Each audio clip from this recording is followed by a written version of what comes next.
All right, guys. I haven't really thought of anything I'm going to say about this so far. I'm really just kind of going into this pretty blank. I've read this recently. Somebody sent me this. I was in a discussion with a guy about hypergamy, and he showed me this. Now, if you listen to my channel, you probably know that from time to time I will talk about my belief in God and me being a Christian, a born again Christian, and things like that. Now, obviously, I curse, and obviously, I talk about having sex and things like that. And so, I never was, and I'm not still contending that I am any kind of good Christian per se.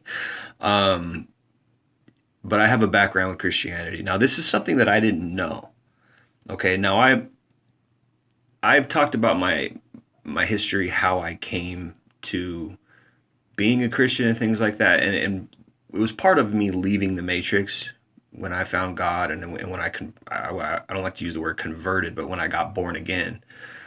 Um, but I think that was around 1920, and from that time, from about 1920 to about age 26, I was consecrated to God. I was strictly pursuing God in church and reading the Bible a lot. So I read the Bible a lot. And not only that, I had spiritual books and things like that I would read a lot. So I know a lot about the Bible. But I have to sit here and just kind of tip my hat and say, I didn't know this. I really did not know this. I didn't see it, at least. I had read the verses, I just didn't see it. Um, I'm in my 30s, and this, again, this is something that I never knew. And I remember being part of my, I guess you could say, pain with, my whole red pill journey and figuring out female nature and things like that. Part of it was wrapped up in the fact that I looked to God to bring me a wife when I was younger. I looked to God and I prayed for that when I was younger, probably starting around age 21. I started when I was 19, 20. I just was kind of going to church and figuring everything out, reading the Bible a lot, reading spiritual books.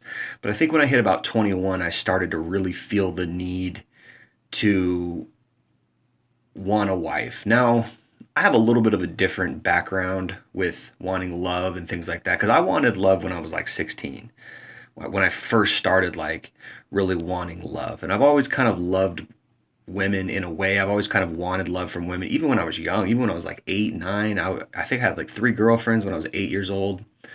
And then I'd always get girlfriends here and there, but like it was just weird. It was always like I didn't know what to do, and like I just would try to hold their hand and stuff, and it was just kind of stupid because you're a kid, you don't know what you're doing. You try to kiss them or something, and that's it. And but as I got older, 14, 15, 16, I kind of and my dad left when I was 12, so I think that has something to do with it. There was a love lack that I had in my life that I wanted from a woman, and that could be part of certain psychological issues that I have and things like that with women. And I've thought a lot about that over the years, over the course of my life. But again, bottom line, I kind of wanted to have love when I was like 15, 16. And girls, at that age, they're not really looking for love. They're just looking to have fun and go kiss and explore sexuality and things like that. And I was looking for like love, and they were just like, what the fuck? Like, it's too early. It's too young. But when I hit about 21, and then there was a couple years from like 18 to like 21, I just didn't want to have anything to do with girls. I just was like, because I had some success in high school with dating and kind of hooking up a little bit, but I just kind of like I was also failing. Like I was nervous around girls. I didn't, I was shy, things like that, which is part of my. It was part of my blue pill conditioning, but it was also part of my journey to become red pilled and to really figure out female nature because I saw both sides, right? So from like 18 to 21, I just swore off women. I swore off girls, and I just didn't want to. I didn't want to chase them. I was doing my own thing. I was finding myself for like 3 years, and during that process, I found God and I started going to church. So right around age 21, I started to feel like I want a wife. I was living with this guy, and he had a wife and kids, and I was coming home, like I was working and going to school, and I was coming home, and I was like lonely when I'd come home, and I was like, you know what, I really want to come home. I want to come home to a girl.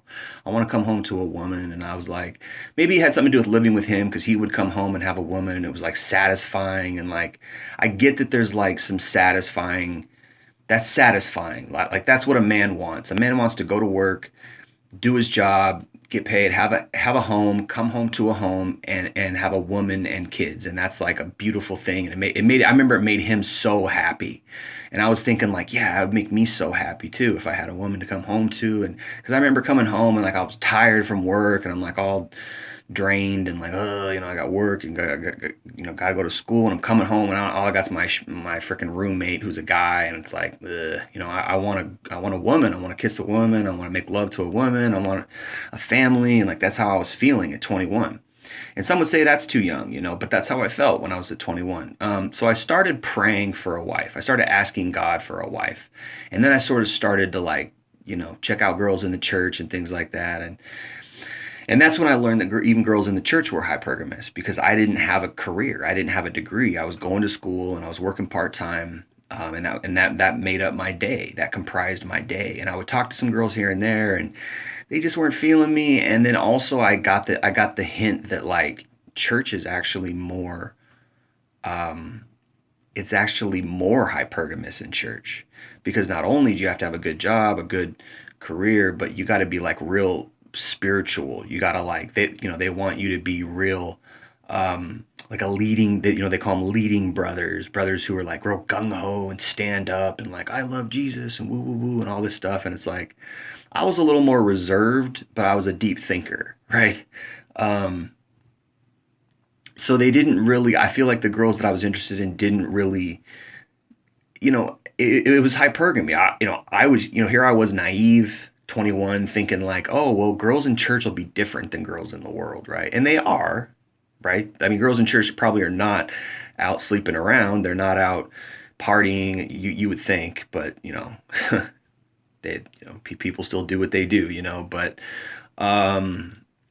they were different in that sense, that they were more sanctified, but they were actually more hypergamous than girls in the world. Like girls in the world will actually give you a chance. I mean, bottom line, they want you to like at least have a good job and like have resources and bring home the bacon. So it is a big thing. It's just female nature, but it's even amplified in church for some reason, at least from my experience. And it could just have something to do with like, church can become elitist. Church can become something that is based in elitism, right? But I didn't see this verse. I didn't see this verse here. I read the Bible a lot, and I would read, Genesis. I would read the Old Testament and things like that. And there's a lot of pictures. There's a lot of analogies. There's a lot of verses that you can take and apply to your life today and things like that. Which is the Bible. The Old Testament is it is analogous. It's supposed to be analogous. You use the analogies in the Old Testament to apply to your life now in the New Testament era, right? And then we also use the New Testament. So the Bible is chock full of red pills. The Bible is chock full of information about wives and husbands and things like that. Like you would be surprised. And I'm trying to make a video where I talk about why God created women the way that he did and all these things. And there's a lot of verses, particularly in like Ecclesiastes and Proverbs, where it's talking about like loose women and then virtuous women, and then how God blesses men with women. And then, in Ecclesiastes, there's a verse where that talks about, God blessing a man with a good woman and a family. And like, I think it's, Solomon wrote Proverbs and Ecclesiastes. So I think it's Solomon when he says, God, or I think it's in Ecclesiastes, and he says, is any man blessed with or does any man have a good wife does any man have a good wife and a good family? That man is blessed by God, or something like that. And here I am reading that in my 30s, and I'm like, oh, okay, I guess I'm just not blessed by God, right?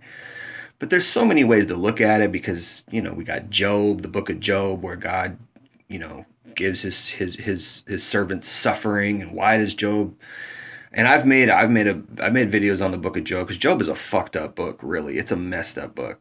God literally allows Satan to kill Job's children. God allowed it. Kill his children. Like, there's no coming back from that, right?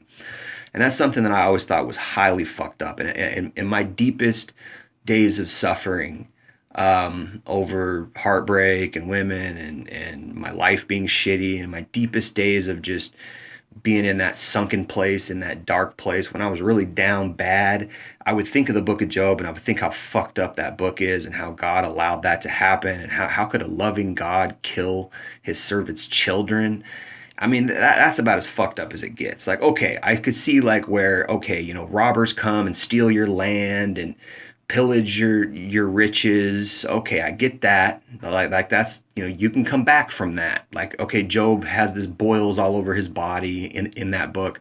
You can come back from that. You can heal. But when somebody kills your kids, you can't get those kids back. And that's something where it's like, that's crossing a line to me. It's like, okay, well, God's supposed to love us, but yet he kills Job's kids. Like, that doesn't make any damn sense to me.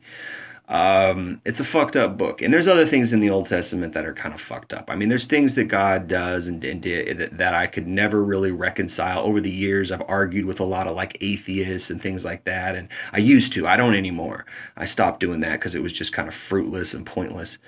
But I learned a lot during those arguments. I learned a lot about some negative things about the Bible and how God does things and things like that. And there's some things that I just can't reconcile. There's some things that I can't excuse away. Some I can, but there's some things that you just can't. And it's like kind of fucked up. It's kind of fucked up. Now, this is kind of one of those things. Now, let me start talking about this. So I gave you guys a little bit of a background of, my history with God, my history reading the Bible. And again, I spent a lot of years reading the Bible, so I know the Bible very well. But for some reason, this verse skipped me. I don't know why. This verse just kind of, I don't know. But this is from gotquestions.org, which, by the way, is a fantastic resource. If you're a Christian and you want to understand certain aspects of the Bible and things like that, gotquestions.org. It's a Christian website, and it really answers a lot of Christian questions in depth, and it's really good. Usually almost on point. Now, I could be wrong. I haven't cross-checked this, but I'm just going to talk about this objectively for what it is. Again, I trust this source. I trust gotquestions.org because I've been using them for about 5 years, maybe even more than that, maybe like 6 years, something like 6-7 years. But they are a good source for Christian information, a good source for understanding verses and things like that. I have a lot of other sources, by the way, but I'm not going to talk about those here. But this is a good website that's usually right on. And so because of that, I believe that what they're saying here is true. Now, let me just start reading this. It says, how is a woman's desire for her husband a curse? Genesis 3:16, which says, your desire will be for your husband and he will rule over you. Right. So the answer is, as God pronounces judgment on Eve for her part of the transgression in Eden, he says your desire will be for your husband and he will rule over for you. Now, if you read the book of Genesis with any understanding, you know that Satan went to Eve first. So Satan went to the woman first, and then the woman subsequently corrupted the man, Adam. And this is precisely what's going on today with all our women becoming sluts and all our women becoming these diva, loose bad bitches, and how feminism is really negatively affecting our women, which in turn affects us as men, in turn affects our families, and they don't even understand it because it's all a big grift. It's all a lie. Like, feminism is a lie, right? But Satan's doing the same thing today. And you got to wonder why God allowed it, right? Why did God allow that in the first place? Now, that's always been a qualm of mine. It's always been a beef that I've had with God, is like, why did you allow Satan to be in the Garden of Eden? Now, God cursed after that happened. Now, why would you curse your children if you knew that they were going to do that? If you love your children, but yet you still curse them?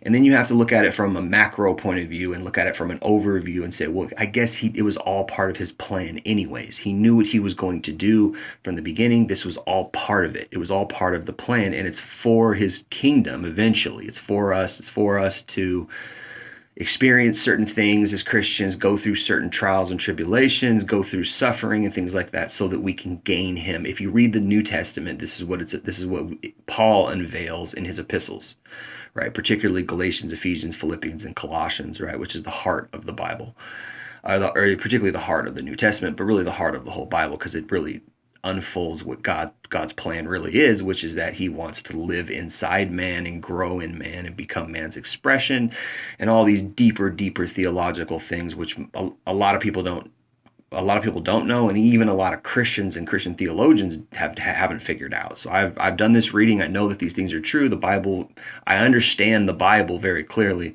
but from a red pill perspective, I had never seen this verse, particularly that God actually pronounced judgment on Eve for her part in the transgression in Eden, and actually subsequently that judgment on Eve would affect us as men.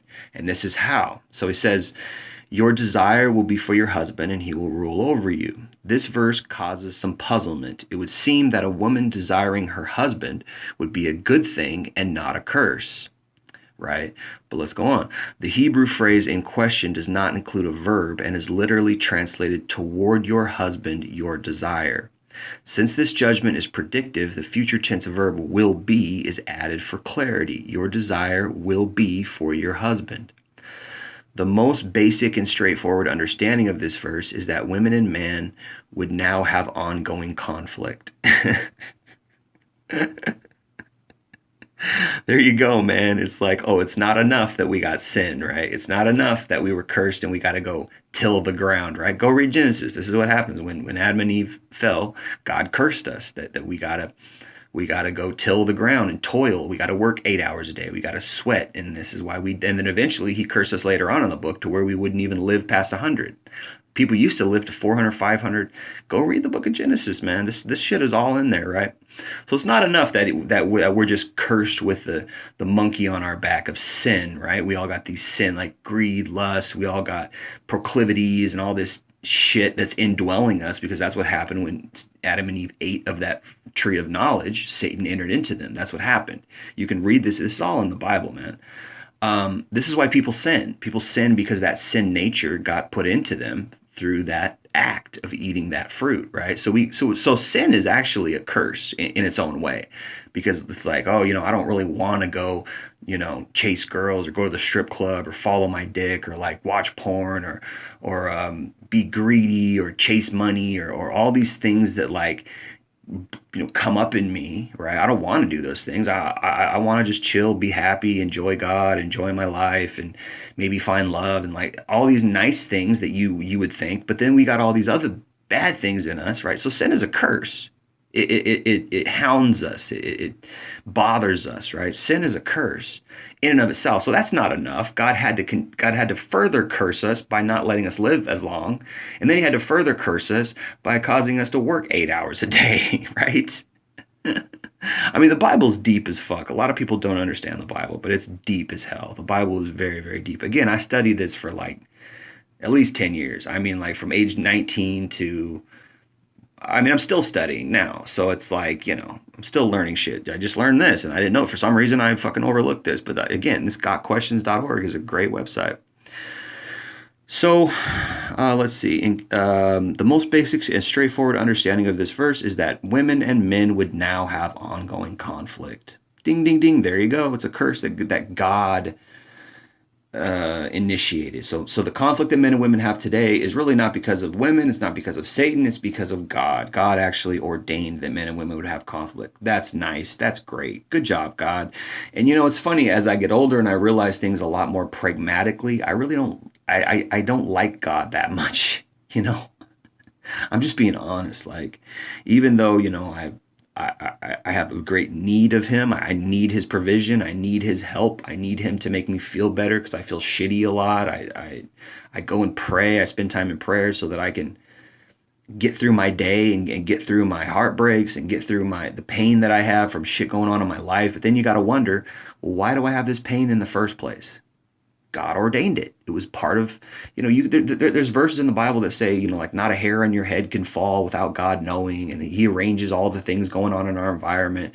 Oh, well, that means he arranges all the shitty things too. But then he says he loves us. And it's like, it doesn't make sense. It doesn't add up. He loves humanity, but we have this curse. He loves humanity, but yet he put Satan in the Garden of Eden. It's like, if you love your baby, why are you going to put a snake in its baby crib? Like, it doesn't make any fucking sense. But he did it for his purpose, and that's the best answer that I can come up with. He did it for his purpose, but it's a shitty, selfish purpose. And if you really read the Bible and Revelation and things like that, it really kind of explains what heaven will be like, and we're serving God in heaven, and there's going to be no marriage. It's just weird. It really is weird. It's like the things that we love down here. There's a verse that says that when God says, "My ways are not your ways," there's things that we love down here on earth that God is just, he's not like that. But yet he created us like this. It just doesn't make any sense. And so there's a lot of people who say, well, that's why the Bible's full of shit. The Bible's not real. Man, there's no other book on this planet anywhere close to the what's in the Bible. There's nothing that's even close. The Bible is an amazing book. It's outstanding. It's an insanely outstanding book. There's nothing that even comes close to how deep it is when you really study it, and when you really get into to theological study about what really the Bible is about, and like all the verses and all the it's amazing. You have to really actually study it to understand how amazing it is. And I spent years and years studying it, so I believe it. And I've had experiences with God. I've touched God. I know there's something there. That God is there. It's real. And that makes it even more shitty in a way, because it's like, I'm supposed to love God when I know that he does these shitty things, and it's like, how does that work out? He kills Job's kids. He makes us suffer in our lives so that we can gain him more. And it's like, it's like this shitty experiment. Like, we're just hamsters on this wheel, and it's like, and you can't escape. You think you think you can get away. You think you can escape. You can't escape, man. You can't escape God, particularly if you're born again. Now, if you're not born again, it's like you can deny God, you can deny the gospel and things like that, and that's fine. It's whatever, and you're probably going to go to hell. Like, that's what the Bible says. When you deny God, those who really, if you really understand the Bible, people don't go to hell. People get the Bible so twisted, and they get it so messed up. People don't go to hell for their behavior. People don't go to hell because they lie, cheat, and steal. They go to hell because they don't accept salvation. That's it. If anybody can accept salvation, even Hitler. And again, I've had people, atheists say to me, well, what if Hitler, one of the most evil people in the history of the world, accepted Jesus? Would he be in heaven? And I gotta say, yeah, because that's what God did on the cross. That's what Jesus did on the cross. He died for every sin, the biggest, worst sins, the most worst, gruesome sinner. He died for them if they accept the gospel. Now, the question is, did Hitler accept the gospel? I doubt it. I don't think he believed. I accept Jesus Christ before I die. There's like this Family Guy skit where, he does where Osama bin Laden, right before he gets his head blown off by the American troops or whatever, he says, I accept Jesus.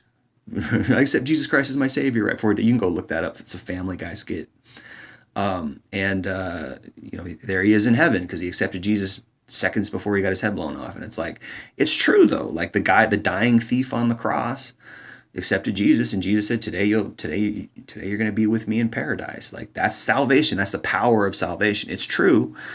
But again, did these guys really accept Jesus? Did Hitler or Osama bin Laden or whatever, did they really accept Jesus? Like, I doubt it. But anyway, that's what the gospel is. But anyway, so let me go on. In contrast to the ideal conditions in the Garden of Eden and the harmony between Adam and Eve, their relationship from that point on would include a power struggle. Well, that's fucked up, right? Well, that's what we're going on. That's what's happening today. It's a big power struggle between men and feminists, right? And there's a power struggle in every relationship.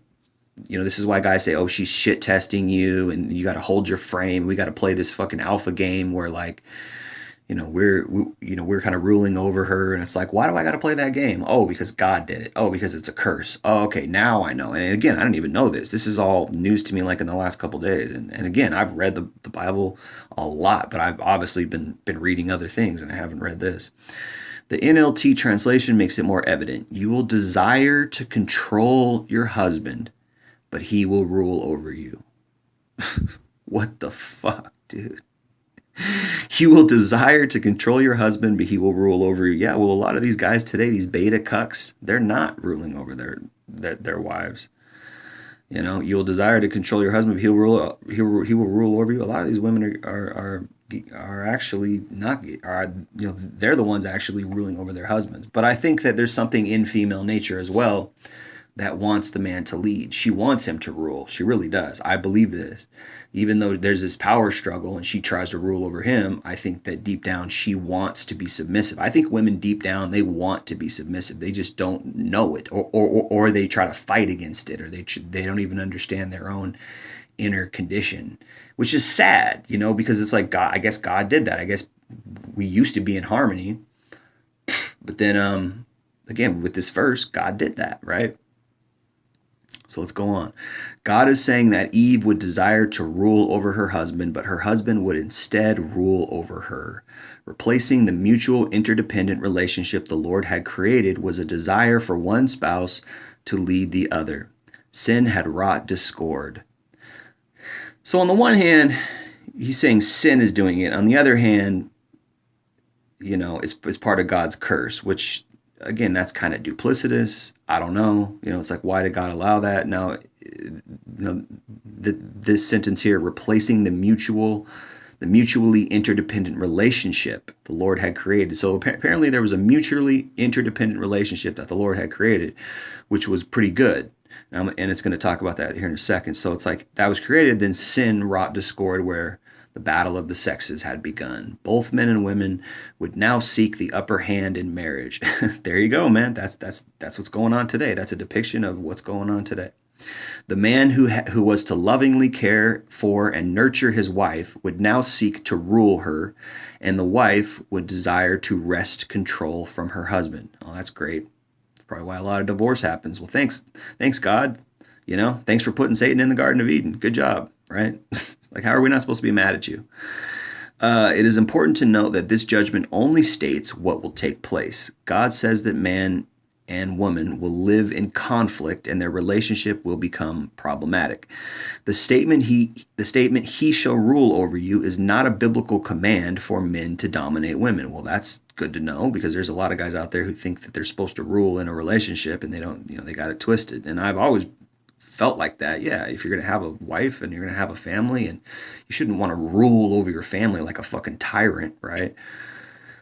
Anyway, in the New Testament, God affirms his ideal relationship between men and women in marriage. Christ-like qualities are emphasized. What the curse of sin created, believers in Christ are called to correct by living according to God's Spirit.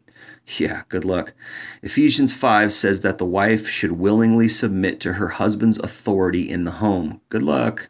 In essence, refusing to scratch the curse-fueled itch to seize control. Husbands, yeah, good luck. Husbands are to love their wives unconditionally and sacrificially. Again, I've always said that. A man's love for a woman is sacrificial. Just as Christ, or a man's love for his family and his wife should be sacrificial. That's the best. It shouldn't be a tyrant type of rule. But anyway, just as Christ loves the church, the whole passage begins with an emphasis on mutual submission to one another. Submit to one another out of reverence for Christ. So submit to one another. Now, I know there's people in the world who are people that are outside of the church, right, who don't believe in God, who they kind of believe in this kind of interdependent. They kind of believe in something that's close to that. Like we mutually help each other and blah, and that's pretty good. Like at least it's close, right? But this is saying you got to be, do it through, by living according to God's Spirit, which is pretty fucking hard to do. I know I've tried it many times. Pretty fucking hard to do. But from the beginning, God's focus has been love and respect between husband and wife. Oh, isn't that cute? Though sin has tainted the original beauty of this relationship, the sin that God created, the sin that he put in the garden, right? Oh yeah, the sin that he planned for and knew would happen. Oh yeah, okay, so it's sin and it's not God's fault, right? God commands believers in Christ to pursue this ideal relationship between husband and wife, an ideal perfectly illustrated in Christ's relationship with the church. Oh, that's very nice. Yeah, so we're going to pursue this mutuality even though she's fucked up and she's trying to rule over me, and then I got to play stoic and pass her shit tests and do all this bullshit, right? Like, okay, we'll play this game, and like this is why couples argue. This is why there's a power struggle. It's like, why are you trying to rule over me, and why should I try to rule over you? How about we just work together? And but it's not really like that. But again, if you take the red pill, it's like, yeah, as long as you provide, buddy, as long as you got the money, as long as she thinks you're the winner, as long as you um, satisfy her hypergamy and all this shit. It's like, there you go, dude. Like, I mean. I mean, what a fucked up situation, right? I mean, female nature's fucked up enough, right? But now we got this biblical thing, this biblical backed up thing where, oh, there's going to be this power struggle, and it's even in the Bible. And not only that, it was implemented from the very, very fucking beginning. Like, it was all harmonious and good when Adam and Eve were in the garden, but then God was like, all right, let me put this snake here and put this temptation there, which I know you're going to fail because I'm God and I know what's going to happen and it's all part of my plan. And then I'm going to curse you and it's all going to be fucked up. And, the woman is going to try to rule over her husband and there's going to be this power struggle and there's going to be all these problems. And now the guy's got to pass all these shit tests. And not only that, he's got to have resources and all the fucked up shit we got to go through. And it's just like, no wonder guys go MGTOW. No wonder guys walk away from this bullshit. Like, what a fucking setup. And all we want is love, right? All I wanted when I was 21 was a wife to love me and I'd love her and it was all good. And this is what I thought, like, oh, it's going to be all beautiful, I'm praying to God because God loves me and it's all going to be beautiful. And like, I'm just going to find this woman that I love. And then what do I get? I get all these hypergamous bitches who view me by my money, who view me by my accomplishments, who view me by, oh, I got to be confident and I got to be all these things that I'm just not. It's like, I'm just me. Like, I can be confident, but it's like, why do I gotta be this? Why can't I just be myself? You can't love me if I'm just being myself. And it's like, how many relationships go to shit because women are just never satisfied? Oh, I'm just not satisfied. He just doesn't make enough money for me. He's just not confident enough for me. He's just not alpha enough for me. I don't think other women want to fuck him. I don't think other women, are attracted to him. Why should I be attracted to a guy that other women aren't attracted to? I can do better.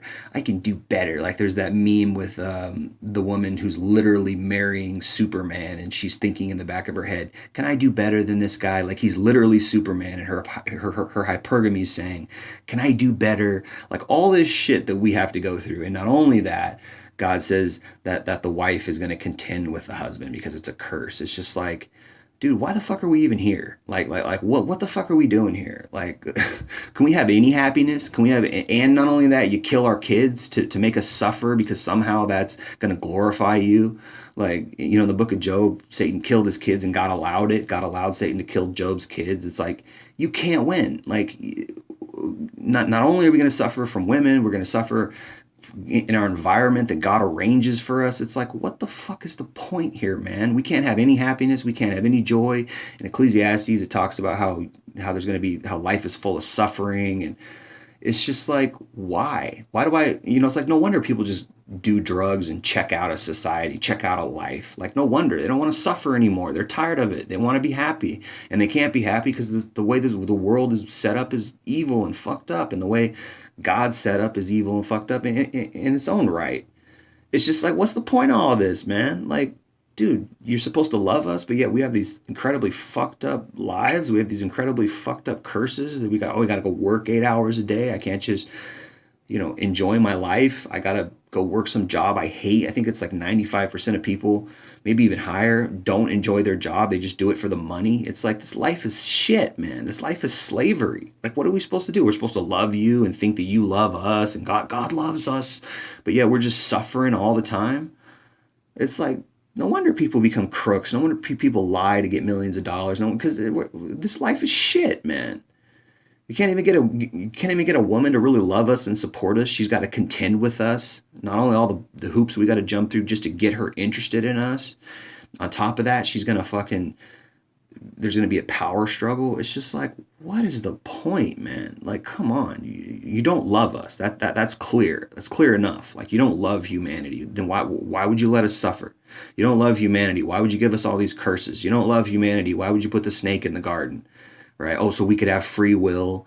Like, fuck out of here. Come on. There's no other way you could give us free will, but you had to put a snake in the garden and you knew what was going to happen. You knew there was going to be all that suffering. You knew that massive amounts of people were just going to suffer and toil and die. And that's love. And then you love some people, you bless some people more than others. You love some people more than others. You bless, you know, your love is not fair and equal. It's possessive and it's fucking selfish. Your love is, you know, it picks favorites like it did with Jacob and Esau. You know, Jacob I have loved and Esau I hated. Like, I mean, it's just some phony shit. I mean, I believe it. I believe it because there's nothing else. There's nothing else. There's no other answer. I believe it, but it's, you know, and I've tried to live other ways and I can't. Like, I know that God is real. I know, you know, he's an integral part of my inner life and things like that, but it's fucked up when you really think about it, man. And this is fucked up. This is a fucked up verse, and it explains feminism. It explains why there's so much divorce. It explains why women are always trying to control men. It explains it. It's like God did it. It was a curse, or you could say it's a result of sin. Okay, well, you know, who put the sin in the garden in the first place? God did. Who put Satan in the garden in the first place? God did. He knew it was going to happen.